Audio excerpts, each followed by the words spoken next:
may angking ilaw ng buhay. Ang mga pantas ay magniningning na tulad ng kaningningan ng langit.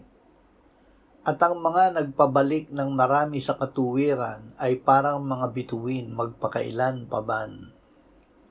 Kung magkagayoy magliliwanag ang mga matuwid na tulad ng araw sa kaharian ng kanilang Ama, ang mga may pandinig ay makinig.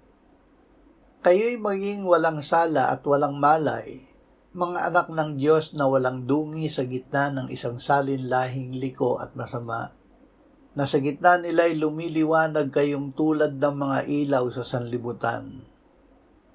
Ang landas ng matuwid ay parang liwanag ng bukang liwayway, na sumisikat ng higit at mas maliwanag hanggang maging ganap na araw.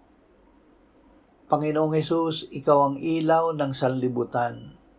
Salamat sa pagtitiyak mo na kami na sumusunod sa iyo ay hindi kailanman lalakad sa kadiliman, kundi magkakaroon ng ilaw ng buhay. Amen.